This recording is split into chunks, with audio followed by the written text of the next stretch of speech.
What is going on, you guys? Alex Chasen back here with a brand new video. Hopefully you're having a great day, afternoon, or night, wherever you guys are in this world, and it's finally happened. Damian Lillard, what we all have been waiting months for, has finally been traded from the Portland Trail Blazers. Oh my gosh. And this deal is not just Damian Lillard, but Damian Lillard has been traded to the Milwaukee Bucks. Yes, the Milwaukee Bucks, and I'm not even shocked by this. I've been thinking for a while now, Jrue Holiday is getting older. I know he was an all-star last year, but he is getting older. Brook Lopez is getting older. Chris Middleton cannot seem to stay healthy. He's also getting older. Last year was a major struggle for him.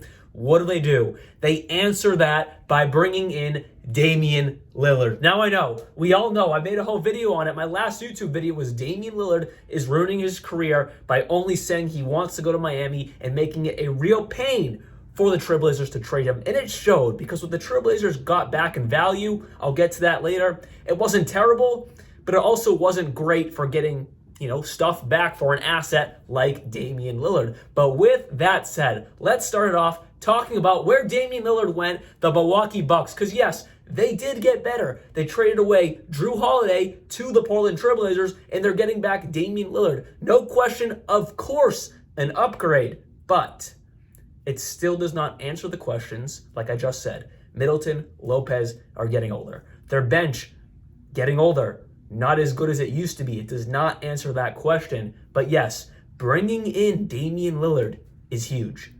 There were questions of Giannis Antetokounmpo's happiness in Milwaukee. Will he sign his max contract extension? Does he want to be with the Bucks long term? Could this answer that question? Maybe. The Milwaukee Bucks made the move to try to get them back to a championship level team. They lost in the first round of the playoffs last season to the Miami Heat. No one saw that coming, but it happened, and they're not happy with it. Yes, injuries were a problem there, Giannis being hurt, but they don't want that happening again. They want to have a surefire superstar alongside Giannis, and of course, this answers that question there. I will say, though, Dame was pretty adamant on only wanting to go to the Miami Heat. How is he going to like the freezing Wisconsin weather in the winter? I don't know. But if he can just think about basketball, he is now pairing up with a former MVP, could be MVP this season.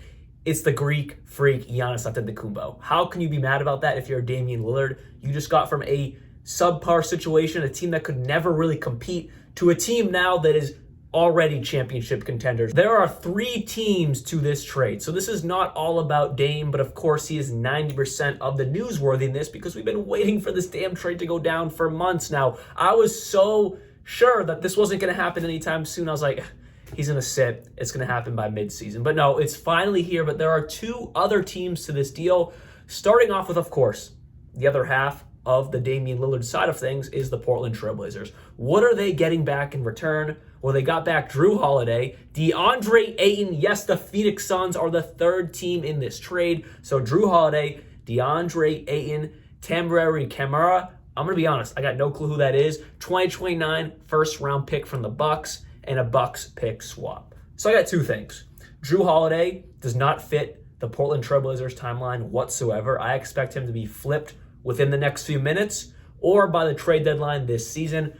I do not expect him a long-term member of this Trailblazers roster for obvious reasons. On top of that, something that's really sad was either yesterday or the day before, he came out saying he wants to retire a Buck. Well, that's ironic. Moving on to DeAndre Ayton. I like that. There's a lot of hate surrounding DeAndre Ayton because, yes, he's a former number 1 overall pick. Has he ever played like a true number 1 overall pick? No. But he is still a very, very good center, and it's an upgrade over Jusuf Nurkic, who got sent, yes, to the Phoenix Suns. So after a quick Google search, Toumani Camara was the 52nd overall pick in this year's draft. Of course, just a throw-in player in the deal, not someone holding immense value in this trade. The Blazers are getting a 2029 first-round pick and then 2 pick swaps from the Milwaukee Bucks. Now, I do not blame them for finally trading Dame, getting the weight lifted off their shoulders. I'm completely on their side with that. 110%. I've been preaching for the Blazers just to pull the trigger, cut the string, and just let them loose and get back as much value as possible.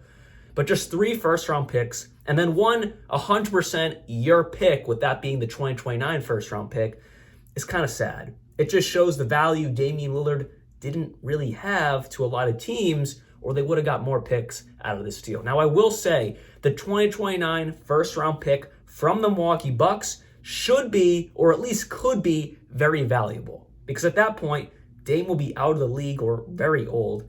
Giannis will be very old, and this is, of course, for NBA terms. Brook Lopez out of the league. Chris Middleton out of the league. Their core that's going to try to win a championship right now is going to be long gone or very ancient in 2029. So that pick could have some extreme value, being a top 3 pick, maybe, for the Portland Trailblazers. So that's nice. Now let's move on to the third team in this mammoth 3-team trade, the Phoenix Suns. You thought getting Bradley Beal in an offseason was enough? You thought having Kevin Durant and Bradley Beal and Devin Booker was enough? Nope. They are part of this deal, getting Jusuf Nurkic, which for right now might be a slight upgrade for this team, for the Phoenix Suns specifically, because they're older, trying to win now.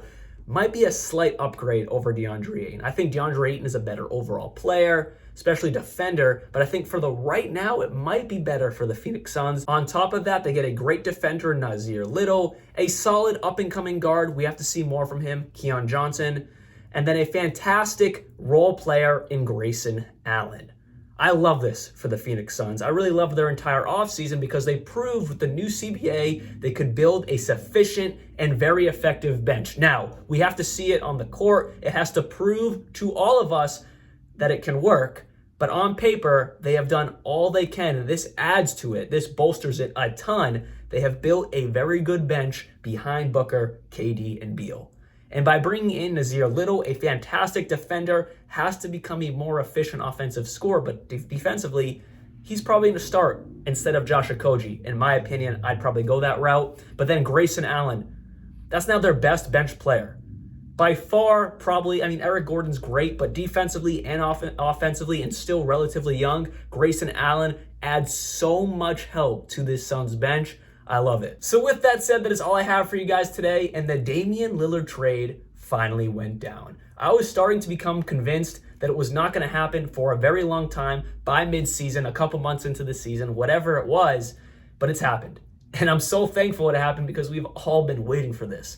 Up next, though, James Harden. We are still waiting for James Harden to get moved. Now that one, I think that one's going to take a little bit because it doesn't look like there's any wiggle room from Daryl Morey. So hopefully you guys did enjoy this video. I'll be back very, very soon. And like always, peace out.